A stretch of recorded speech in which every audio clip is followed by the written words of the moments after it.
کاک عباس غەزالی ئەندامی پەرلەمانی هەرێما کوردستانی گەلێک بەخێر هاتی بۆ ستودیۆن دەنگی ئەمریکا. سوپاس بۆ ئێوە. پشتیوان سەرکەفتنین هێزین کوردان بگشتی بتایبەتژی لە شنگالی و دەرخستنا داعشدا ئایا هیوی هەیەش بۆ گەڕاندنا لایەنین سیاسی بۆ سەر مێزی دانوستاندنان؟ بێشک ئیرۆ ڕۆژێکە مهمە کو پشتی ساڵێکی مەشیان هێزت پێشمەرگیت کوردستانیشیان دەوەرێت هەرە زۆرێت کوردستانیش لە دەستێت ترۆریستێت داعش لە دەوەرە بریندار و خینلێ چریای و داغدیدیا شنگارێدا بکە هیویدارم کو ئەف سەرکەفتنا گەورە ببیتە هۆی ئەوەی کومە کووردا وەختێ دەردێک هەیە دەردێ مەهەمیایە وەختی سەرکەفتن هەبی سەرکەفتنا مەهەمە مەش ئیعادەی نەزەرکەین بۆ بەرژەوەندیە بالا کوردستانی بێشک مە محکومین مە کوردین ji کوردستانê me bi rengê ciwan bi edyanê ciwan bi netewê ciyawas me hevra dijîn bêşik me tibiyawê tabloyê ciwanê Kurdistanê her wekî ku dunyayê pêda te nasênê her çend me mişkîle hebin me bîrûboçûnê ciyawaz nav xwe de hebin bes axirîn car bi guftûgo û çareser û dilêktêgeştinê me digênîte. لایەنین سیاسی لایەنین چەکدار هەموو هەفبیربوون پێک vebûn ji bo mesela rizgarkirina شنگالێ تو بێژوو دێ شەڕی داعشدا بگشتی مەبەستا من ئەوە و پرسیارە من ئەوە ئەvە ببتە ئەگەرێک ببتە هۆیەک کو لایەنین سیاسی پێک ڕووی نەخوارێ چاوا پێک شەڕ دکردن وەسا پێک سەرمێزی دانوستاندنەوە بشین کێشەین خۆی نافخوا چارەسەر بکەن. بێشک بەرگریە کوردستانê بەرگریەکە نەتەوەیی بووش لە هەر پارچێت کوردستانê چاوێت شیای ڕاستە و خۆ بەشداری بەرگریەش کوردستانی ببن چ بە مادی چ بە معنەوی هەر شتێکیدا هاوبیر بوون کو هەمیات دەویا سەرکەفنا کوردستانی ببی و مەدیتیش پێشتر کوت گوتن ئەف هێزە سەرپەvê لاەنە سەرپەڤلاەنە یا باکوورە یا باشوورە یا ڕۆژهەڵاتە یا ڕۆژەوە مەدید وەختێ لازم بوون هەمیاف هەڤڕا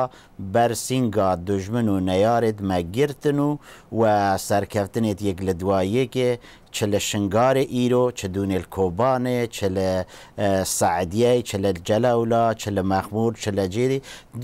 دوێنیشوەکی من معلومات هەبوون دوژمنی پەلەقاژەک یعنی محاولە کرد لە مەحوەرێ گوێر مەخموری شێرشێ بکە بەسلوێری شاتە تێکشکاندنێ ئەگەر مەفهەف ڕابین مەدەشین زۆر شۆڵا بکەین و ئەڤ ڕۆژ بوارێ سیاسیە جیهانێ نهۆک و ئەز لە میدیای دنیای دەبینم زەمینەکی گەلێکی لەبار هەیە و مەڤهەڤڕا لە ڕئاستی جیهانی و سیاسی و سەرکەفتنێت عەسکەری زۆرە تبیامە ئاستێ ناوخۆیش پەیوەندیت خۆ یەک ڕێزیا خۆش ببینەوە ئاستە بۆ ئەوەی لە ئاستی داخوازیە و گیانفیدایە هێزێت پێشمەرگی کوردستانێ و شەهیدێت خۆ و داخوازیە هاوڵاتیت خۆ بین.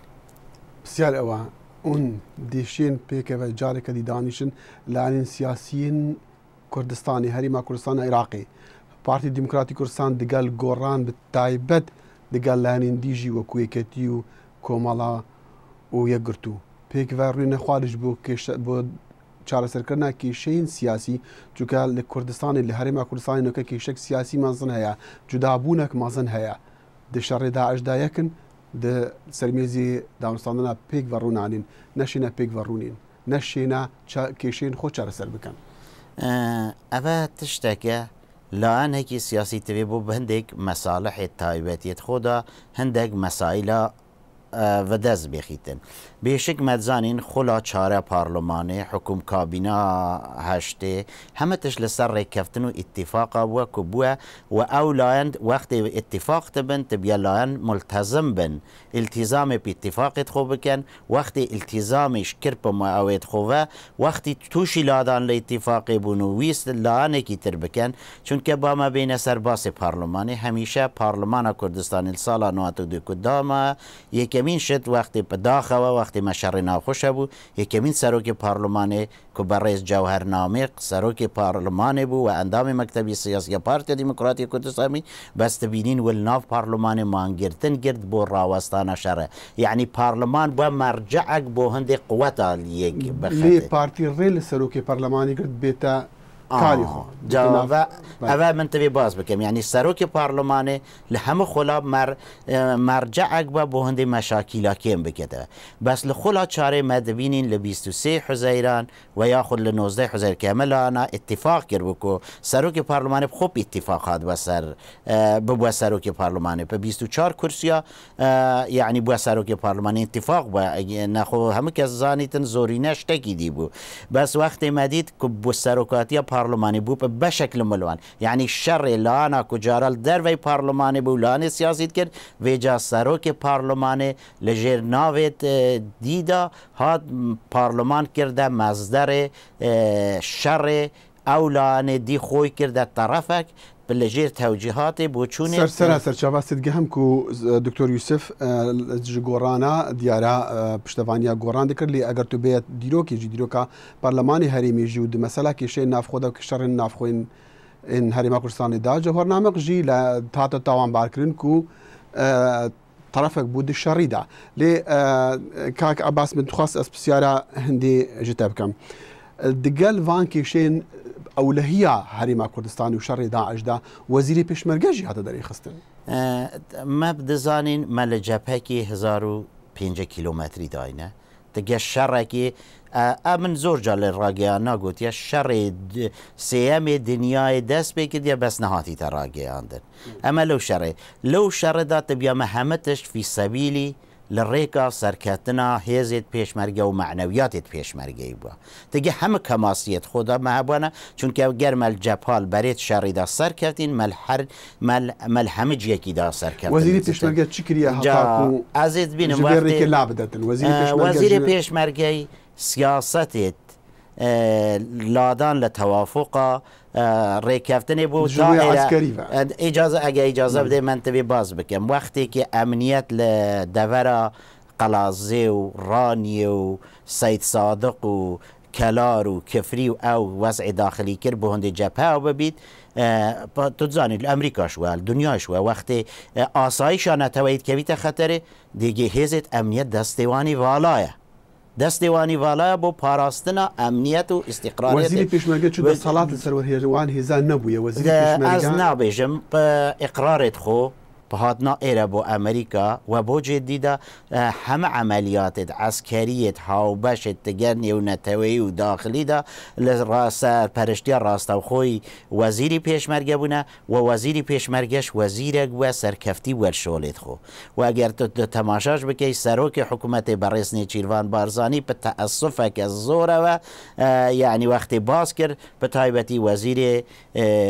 دارایی وزير بيشمرجة وهذا جگا تایبتیا خوشنافذ پیشمرگی بود و سیاست حالت یک لاین تداخل سیاسی سروکاتی پارلمانی و تفگر گوران ولی که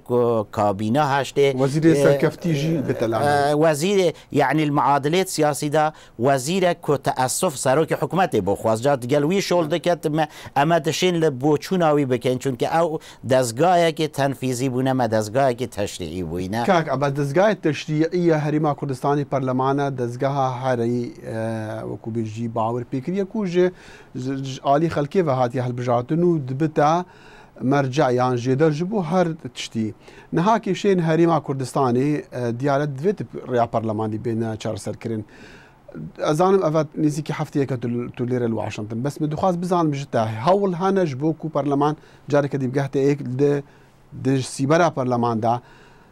السروكي برلمان زفرتفا و اندامي دي بزفرنفا بشين بيك وروينا خوار چونكو او دزگاه كو جدر جبو هر تشتي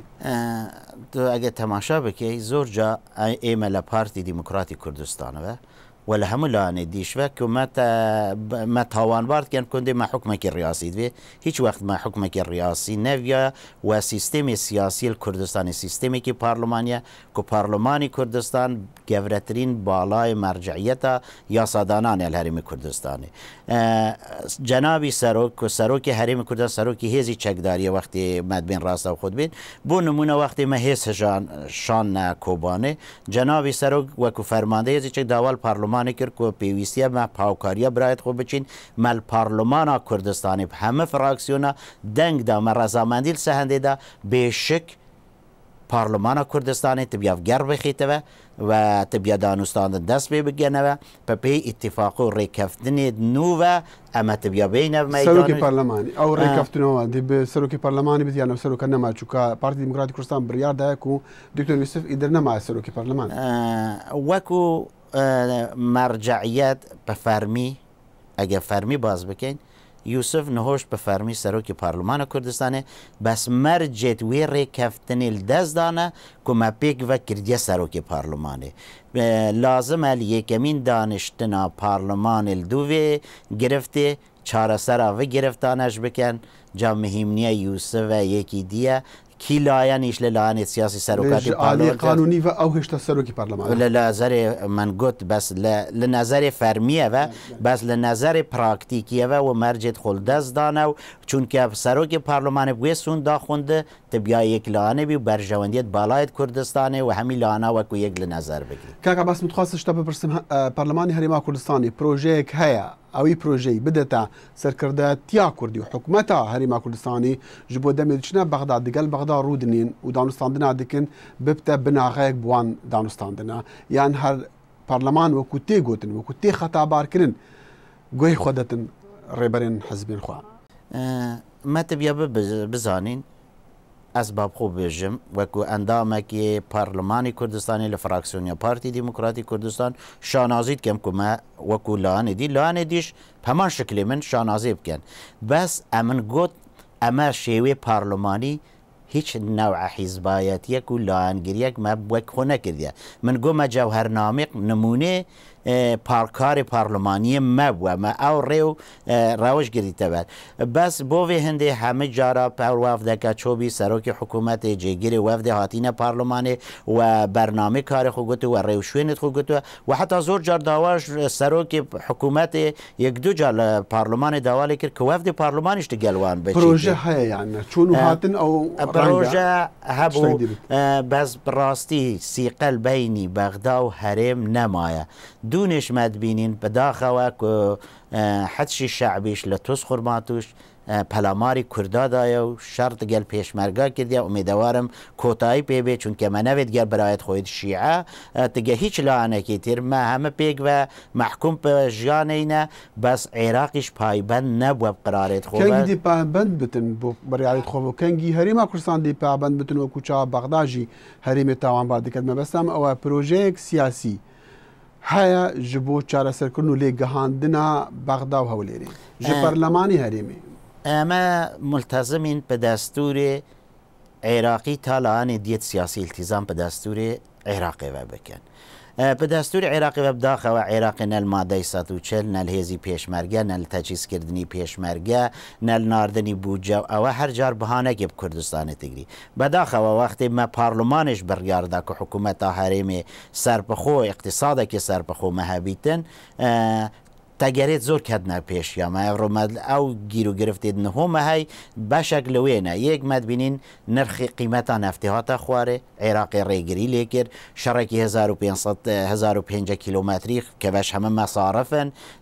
نێزیک لە 2 ملیۆنە ئاوارە هاتن ئەوەش مەسارفێک ئەوە هەمە بەلێ شانازیە خەڵکی خۆب جەماوەری خۆوەتکەن کە خۆ ڕاگر بوونە فی سەبیلی کوردستان و بەرژەوەندیت بالای کوردستانی تەحملاوە گرفتانە کردیە ئەگە گۆڕانێت دنیایدا بێن و بارێک گرانێ اقتصادی سەمە هەر بچیت بێشک ئەمە دێشین سەرکەفتنیت گەورەتریش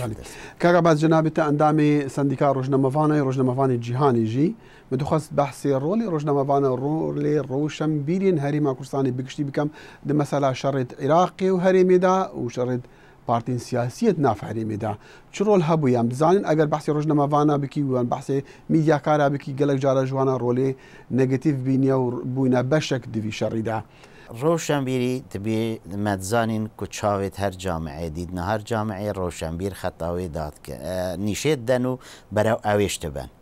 بداخەوە دەبێم تگە ڕێز و تەقدیرا من بۆ ئەو ڕۆژنامەنویس و قەلەم بەدەستێت کو پاکی بنەتەوەیی بۆ ئازادیە و بۆ مرۆڤاتیە شۆڵ دەکەن کو خەڵکێکی زۆر باشمە هەیە بەڵام لاانێت دیشمە دبینین میدیایتمە تێلەڤیزیۆنێتمە ڕۆژنامێتمە گۆوارێتمە سایتێتمەش هەندێک زۆربەی وان عاملێکی هەندن یعنی لە جیاتی ئاگری بکوژینێن هەستێ نەتەواتی بەرز بکەن هەستێ نەتەوایەتی لای تاکی کورد بەرەو زەعیفیت بن ئەگەر ئەنگۆ دیقەت کردبیتن لاانێت سیاسی هەوڵدای بۆ هەندێ ئینتیمای نیشتیمانی لای لاوێت کورد ببن کە ئەمەش بخۆ نەوعەکە لە گەندەلیەک و هیچ وەختێک نایتە چارەسەرکردن ئەف خورتێتمەش لەوێ ئینتیمایە کووان ڕاگەیان کارێت نامەسئولێت مە خەتای کێ خەتای پارتین سیاسیە و پارات دەنەوان وێ میدیای برێڤە بن یان خەتای وانە ئەو نا هێژای هەندی نەبکەبنەوان دەستگەها ئەvە وەختی منافەسەکە دروست و ڕاست و نەبوو ڕۆژنامەنویسیش کرد بێن بداخەوە ئەوێت فێربووی جنێ و هەست بە مەسئولیت نەکەن بۆ مەرامێت تایبەتیت خۆ هیچ وەختێک مرۆڤێکی ئەسیل ڕێکە خۆ بزر ناکەتن بەڵێ ئەوێت مەشێت vە شۆڵانەتکەن میدیاکارێت ڕەسەنینە میدیارەکارێت هەڵپەرستن بۆ هەندێ لە مەنابع و مەنافعێت شخصیت خۆ بگەن بۆ وان مشکیلە نەبیتن لەبە هەندێ لە هەر مشکیلەکەوی چاکی و سەرکەوتن هەمە پێک بە مەسئولن بەس مەسئولیەتیش دکەویتە سەر لاانێکی لایدا واتەبینین ئەوێت ناو لە خۆنای میدیای ئازاد کو سەر پلانێکی لاانێکی سیاسی ئەوەن دەبینین بۆ نمونە وەختێک وان چ نەمینی دێن هجوم دکەنە سە یەکەی هەفتا و هەشتای پێشمەرگەی لاانێت یەکەتی و بەسمەدیت گەورەترین قارەمانی و تۆمارکردنیش تناو ڕێزێت واندا بوو شەیدکردن شەهیدێتمە ئەوێت مەش ئیهانەکردن و یعنی لە ڕووی نەتەواتیەوە ئەو مەسئولیەتە کە پێشتر تگوتی ئۆپۆزیۆن مەسئولیەتەکە هەرە گەورەیە ڕەشکردنەوە هەزرا نەتەواتی تبیا لە ئەستۆ بگرن و مێژوش تبیا بێت تشتێدێت تۆمارکەتن و داواش لە زانکۆ و ئاکادیمیستێت خودکەین کە زیاتر تحقیقی بکەن و ڕۆڵێوانیش هەڵسەنگین کاک عەباس غەزالی ئەندامی پەرلەمانی هەرێما کوردستانی ئەم گەلکی سوپاسیەتت کەنج بۆ vê دیدارە هیویا سەرکەفتنی و ئیویدارم جارێکی تریش لە باسێت خۆشیە و یەکڕێزیە و ڕۆژنامەنووسیت ڕەسەن مە قسە بکەین چیجی دی باسێ ڕەخنە و ڕەخنەکاریەکە